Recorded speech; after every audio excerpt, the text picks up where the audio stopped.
안녕하세요. 시청자 여러분의 소중한 시간을 저와 함께 해주셔서 대단히 감사합니다. 여러분의 끝없는 관심과 많은 댓글은 저에게 큰 힘이 되고 있습니다. 오늘은 9월 10일 일요일입니다. 중국은 이제 절대적인 종말의 무대로 접어들고 있습니다.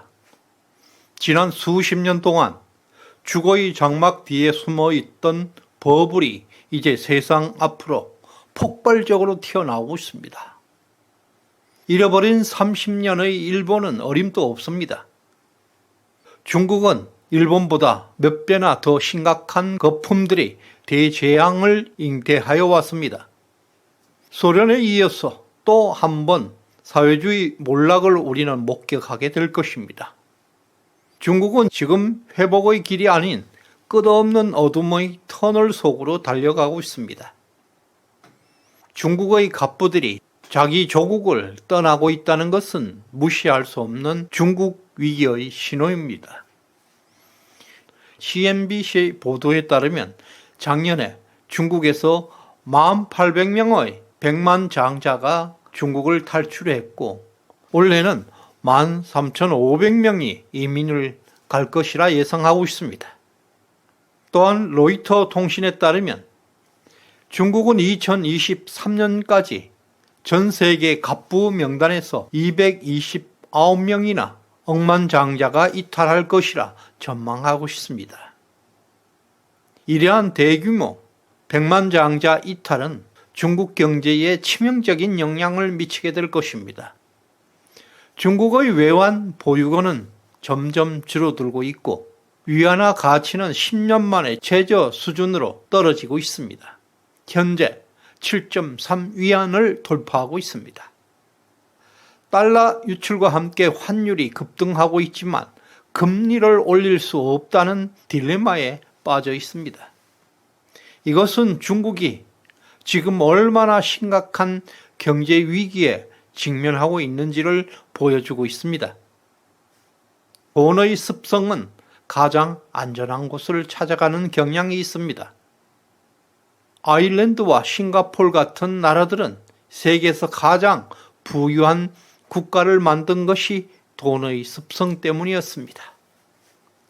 현재 중국에서는 이러한 안전한 피난처를 찾아 나가려는 갑부들의 대규모 이탈이 나타나고 있습니다.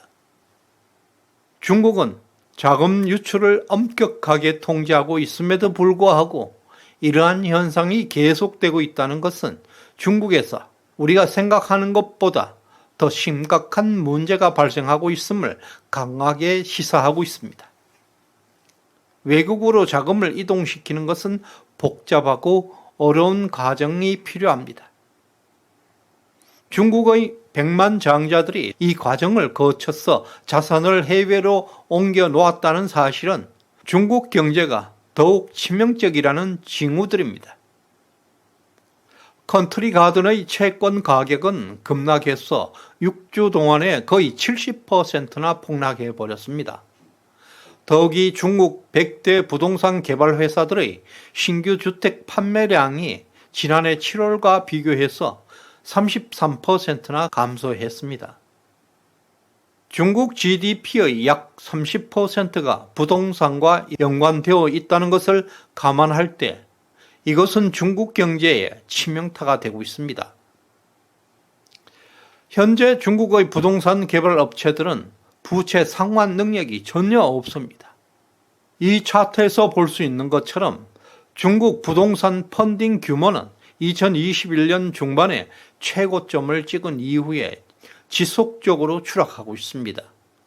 특히 검은색의 자금 조성액, 분홍색은 분양 선입금, 파란색의 개인 모기지 금액, 그리고 노란색의 차입금 등 모든 펀딩 소수가 심각할 정도로 감소하고 있습니다.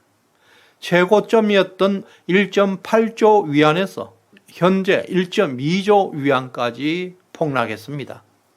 2년 만에 부동산 펀딩 금액이 무려 33%가 급감하고 있습니다. 이 문제가 심각한 것은 중국의 부동산 시장은 압도적으로 선분양 제도에 의존하고 있습니다. 부동산 개발 회사들이 부동산을 건설하기 전에 성금을 받아서 건물을 짓는 제도입니다. 성금을 받은 상태에서 부동산 회사들이 디폴트에 빠져버렸습니다. 받아 챙긴 성금까지 모두 소진할 만큼 극심한 재정 상황을 반영하고 있습니다. 컨트리 가든, 에버그란데와 같은 대형 부동산 개발 회사들은 수백조 위안의 성금을 이미 소비하고 부동산을 더 이상 건설할 수 없는 치명적인 상황에 처해 있습니다. 그러한 결과로 인해서 수백만 중국 인민들이 금방이라도 길거리에 나가 앉을 위기에 놓여 있습니다. 작년 2022년 10월부터 대규모 시위가 중국 여러 도시에서 이어지고 있습니다. 시진핑 주석이 공식 행사에 참석하지도 못하고 잠적하는 모습에서 지금 중국 공산당의 최대 위기를 직면하고 있습니다. 이 같은 상황은 중국 공산당이 가장 중시한 역점 사업이 부동산이라는 것을 알 수가 있습니다. 이것은 상하이 주가지수와 중국 부동산 가격지수 차트들입니다. 2000년 이후 주식시장과 부동산 시장을 비교해 볼 때 중국인들의 부동산 사랑을 알 수가 있습니다. 주식시장은 그대로인데 부동산 가격은 5배 이상 폭등하는 것을 볼 수 있습니다. 따라서 중국인들의 자산은 90% 이상 부동산에 몰빵하고 있다는 것을 증명하고 있습니다. 이러한 결과 중국의 부동산은 엄청난 버블을 형성하게 되었습니다. 중국 GDP의 30%가 부동산입니다. 미국은 17%, 일본은 11%, 캐나다는 20%, 그리고 한국은 불과 7.5%입니다. 중국이 부동산에 지나치게 의존하고 있음을 볼 수 있습니다. 한 분야에 지나치게 몰빵한 결과 중국은 지금 자원의 저주에 빠져 있습니다. 중국은 회복 불가능할 수준으로 추락을 시작했습니다. 또 우리가 아찔한 것은 대한민국도 큰일 날 뻔했습니다.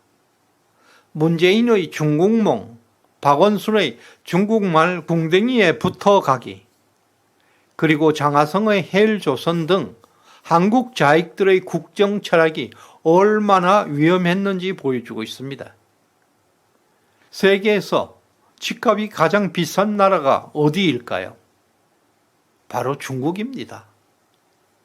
베이징, 상하이, 신장의 부동산 가격은 서울보다 2.5배에서 3배까지 더 높다는 사실은 아마도 몰랐을 것입니다.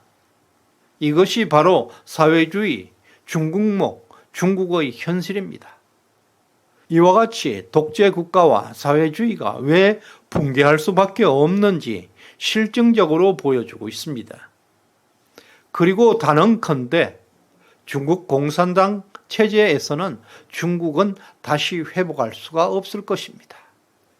왜냐하면 자유를 억압하면 시장이 사라지고 시장이 없어지면 독재가 불가피하기 때문입니다. 반면에 자본주의 시장경제 체제에서는 아무리 위기가 닥치더라도 강력한 회복력을 가지고 있습니다. 시장경제는 인류가 수천 년 동안 끊임없는 연구와 시행착오를 거쳐서 찾아낸 인류 역사 가장 위대한 제도이기 때문입니다. 지금 중국에서는 거짓의 자유가 가면을 벗기 시작했습니다. 그동안 잠재되어 있던 거대한 버블이 폭발하고 있습니다. 중국의 공산당 현 체제에서는 일본의 잃어버린 30년과 비교할 수 없을 만큼 강력한 대재앙은 불가피할 것입니다. 지금 공산당은 중국을 회생 불가능한 늪으로 빠뜨리고 있습니다. 끝까지 시청해 주셔서 고맙습니다.